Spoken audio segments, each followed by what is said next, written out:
8'de Sağlık tüm hızıyla devam ediyor. Şimdiki konuğumuz fizyoterapist Aslan Özgür bizlerle beraber. Hoş geldiniz hocam. Merhabalar, hoş bulduk. Nasılsınız? İyiyim, teşekkür ederim. Siz nasılsınız? Bizler de iyiyiz. Bugün çok güzel bir bilgi var. Evet. Birçok kişide de bulunan bir şey aslında, evet, ama bilinmiyor da. Değil mi? Öyle değil mi? Çoğu insan bilmiyor bunu. Yani şöyle, bilinmiyor, teşhisi tam konulamıyor. Çok fazla branşlara dağılıyor. Evet, neydi? Fibromiyalji. Evet. Fibromiyalji nedir? Hadi birazcık açıklayalım bilmeyenlere. Tabii ki. Fibromiyalji genel vücut ağrısıyla gelir hastalar genellikle. Ve vücudun belirli noktalarında kronikleşmiş ağrıyla kendini gösterir. Yumuşak doku romatizmasıdır. Genelde böyle fibromiyalji hastalarını hastalık hastası olarak görürler. Çünkü çok problemleri olduğu için farklı branşlara yayılırlar. İşte nasıl diyeyim, nöroloji bölümüne, ortopedi bölümüne, işte kalp bölümüne.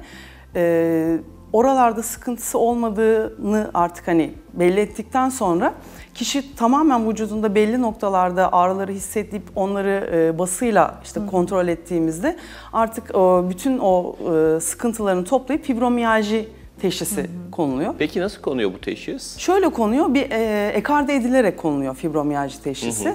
İşte dediğim gibi bir kalp sıkıntısı oluyor hastanın. Birçok yerde işte çene problemi oluyor, kulak çınlaması oluyor, yorgun, halsiz oluyor. İşte karın ağrıları, işte sindirim sistemi falan bozuluyor.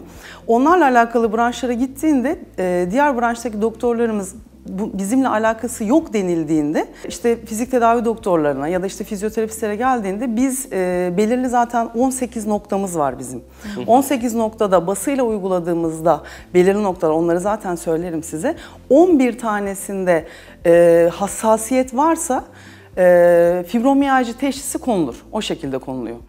Belirtileri peki nedir? Nasıl belirtileri gelecekler size? Şöyle yani dediğim gibi diğer branşlara gidip artık çare yok, hani ben kendimi kötü hissediyorum, sabah çok yorgun kalkıyorum, işte daha asosyal oluyorlar, kendilerini daha eve kapatıyorlar, dikkat konsantrasyon problemleri oluyor, çok aşırı ağrıları oluyor, yani hani bazılarımız deriz dirseğimiz ağrır, omzumuz ağrır, öyle değil fibromiyajide, her yerim ağrıyor der, yani her yerim dökülüyor, çok kötüyüm.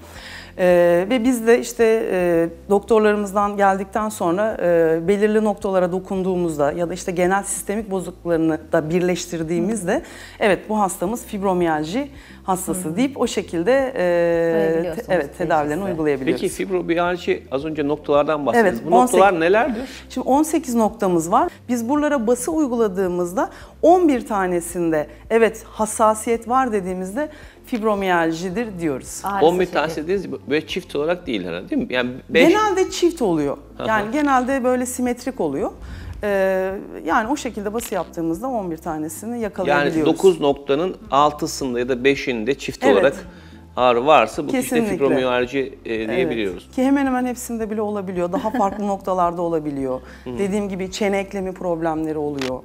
Yani üstüne bir sürü ağrılı regli dönemleri oluyor, karın ağrıları. Ki normal bildiğimiz şeyler bunlar hocam. Evet, yani kesinlikle. hayatımızda olan şeyler gibi. Evet ama aslında bahsettiğiniz tanı biraz da yani objektif değil, subjektif bir tanı aslında. Kesinlikle. Yani çünkü bir testi yok, bir testi yok, kan tahlili yok, MR'ı yok, tomografisi yok. Olay direkt olarak dokunuyorsunuz. Hassasiyetim var. Evet. Peki bu hassasiyetin derecesi var mı? Yani işte hafif bir hassasiyet, dayanılmaz bir ağrı. Eğer kronikleşmişse, yani çok uzun süreyse, çünkü 20'li ve 50 yaşlar arasında çıkıyor ve genelde kadınlarda çıkıyor. Erkeklere göre 3 kat daha fazla. Çünkü hani duygusal olarak daha kadınlar hassas olduğu için biraz daha, yani çünkü fibromiyalji şöyle mükemmelliyetçilikle alakalıdır. Eğer kronikleşmişse verdiğimiz basıyla bile değil, dokunmamızla bile ağrısı çok fazla olabiliyor. Ama daha yeni yakalanmışsa biraz böyle nasıl diyeyim 1-2 kiloluk şöyle biraz bir bası yaptığınızda da yani hasta kendini çekiyor, ağrım var diyor. Zıplatmayla birlikte aslında. Peki günlük yaşantısı nasıldır fibromiyalji hastalarının? Günlük yaşantısı şöyle, sabah kalkamaz fibromiyalji hastaları, uyanmak istemez. Yani uyku olarak uyanır ama vücut uyanmak istemez. Çok ağrılı bir şekilde kalkar. Konuşmak bile istemez, iş hayatı, günlük yaşantısı çok sıkıntılı geçer. İşte sindirim sistemi problemleri, gaz sıkıntıları, gece diş sıkmaları, baş ağrıları, vertigo, migren tarzı ağrılar da birbirine eşlik eder. günlük yaşantısı çok sıkıntılıdır fibromiyalji. Peki neden olur fibromiyalji? Yani şimdi anlattık ama sebebi ne? Evet, sebebi çok bilinmiyor. Yani çok farklı böyle araştırmalar var. Stresten çok fazla kendini sıkmak olabilir belki. Yani şöyle psikolojik olarak başlangıcı olduğu düşünülüyor ama düşünülmüyor da. Genetik geçişli olduğu düşünülüyor da düşünülmüyor da. Yani tam bir sebebi yok ama şöyle annede varsa eğer fibromiyalji rahatsızlığı genelde kız çocuklarında da olma ihtimali diğer hastalara göre 8 kat daha fazla olabiliyor. Ne yazık ki öyle bir genetik yani geçişli olabiliyor. Günümüzde özellikle şu tarım ürünlerinden gluten hassasiyeti fibromiyaljiye sebep olduğuna dair bir sürü şeyler duyuyoruz ama bu gerçek mi? Evet, yani tetikliyor. Şöyle hani o başlangıcı değil ama fibromiyaljiyi tetikleyen durumlar var. Yani bir travma, bir işte yakın birini kaybetme, işte kötü bir yaşadığı bir olay ya da glutenle beslenme tetikleyebiliyor, daha arttırabiliyor ağrılarını. O yüzden tabii beslenme çok önemli. İşte stres günümüzde ne kadar artık dikkat edebiliriz. Yani mikropsuz inflamasyon dediğimiz yani inflamatuar bir reaksiyon aslında bu. Değil mi? Yani evet, inflamatuar bir reaksiyon ama hani dediğiniz gibi biraz önce kan tahlillerinde inflamatuar çıkmıyor fibromiyajide. Bir romatizmal bir hastalık ama inflamasyon olan bir romatizmal hastalık değil. O yüzden hani ekarte ettiğimiz yöntemlerle fibromiyajı test edebiliyoruz. Yani MR'a giriyor, işte tahlilleri, onları bunları yapıldıktan sonra bir sıkıntımız yok. O zaman elle muayene edip ve kişinin anemnezi yani şikayetlerini göz önünde bulundurarak fibromiyalji teşhis edebiliyoruz. Peki bir kişi kendi fibromiyalji olduğunu nasıl anlayacak? Mesela az önce söylediniz ya işte sabah uyanmakta zorlanıyor. Aslında herkes zorlanıyor. Evet. Günlük yaşayan stresi değil mi? Ya sadece o değil. Hani dediğim gibi çok böyle vücut ağrıları oluyor. Gerçekten dayanılmaz. Hani evet bizler hani günlük yaşantı sabahleyin kalkmak istemiyoruz ama hani o sonra normal tempoya bir şekilde işte kahvemizi içiyoruz. Arkadaşımız devam edebiliyoruz. Fibromiyalji de böyle olmuyor. Yani sürekli bir ağrısı. Zaten o yüzden böyle nasıl diyeyim aile arasında da yakınlarında, iş hayatında hastalık hastası diye bilinirler. Ya sen de her şeyi şikayet ediyorsun ya. Oran ağrıyor, buran ağrıyor. Hani yeter artık denilecek bir durum ama o elinde olan bir şey değil. Çünkü fibromiyalji hastası gerçekten hani eğer tedavi edilmezse kronikleşip bazen yatağa düşme durumları bile olabiliyor. Yani o derece olabiliyor. Yataktan kalkamama durumları olabiliyor. O yüzden biraz anlamak lazım fibromiyalji hastalarını. Tedavi süresi, tedavisi, herhangi bir şeyi basıyla yaptık. Bir seans mı? Kaç seans sürüyor? Bunlarla ilgili? Yok yani şöyle bir seans, yani seans süremiz yok çünkü hani vücudunun verdiği tepki çok önemli. Dediğiniz gibi işte egzersizlerine, beslenmesine, günlük yaşantısına, yatıp kalkmasına, duruşuna çok dikkat ederekten tedavilerimizi yapabiliyoruz. O yüzden de kişiden kişiye değişiyor ne kadar sürede geçeceği. Ama şöyle diyeyim, hani biz fizyoterapistler ve doktorlarımızla birlikte yaptığımız tedavilerde fibromiyaljiyi gerçekten çok yani hafife indirebiliyoruz ve günlük yaşantısında daha rahat olabiliyorlar.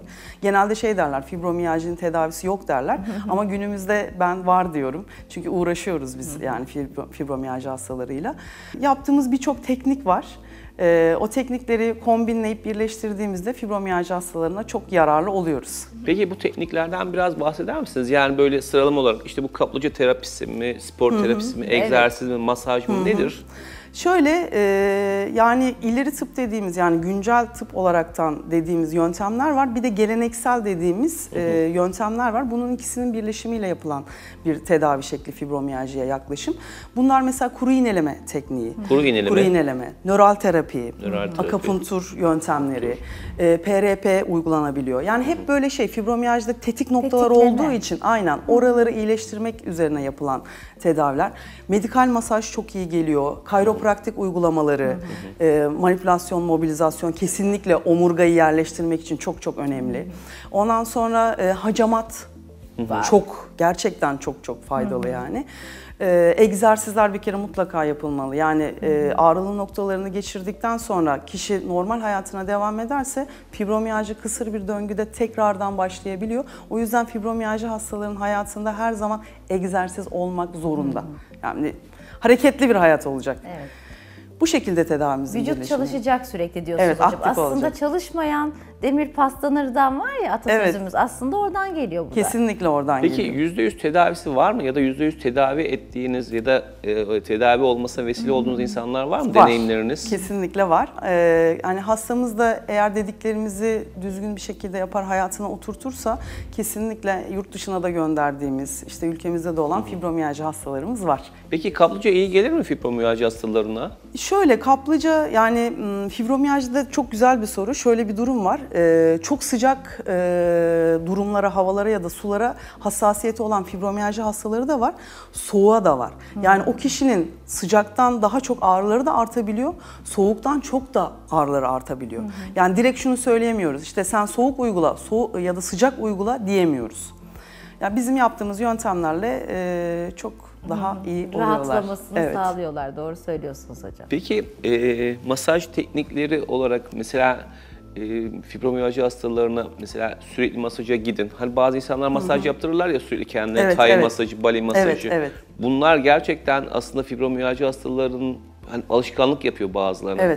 Bu aslında fibromiyalji olan insanlar mı yaptırıyor bunları? Rahatladıkları için mi yani? Rahatladıkları için mi yaptırıyorlar? Ama geçici bir çözümdür. Sadece masaj kısmı geçici bir çözümdür. Biraz rahatlatır ama fibromiyalji hastalarına böyle hani daha böyle tai chi ya da farklı masajlar değil de medikal masaj yapılması lazım. İşte friksiyonuyla, basıyla yapılan, bazen dirsekle. Mesela bazı fibromiyalji hastalarımızda biraz o tetik noktalara biraz basıyı fazla yaparız. Önce ağrısı artar.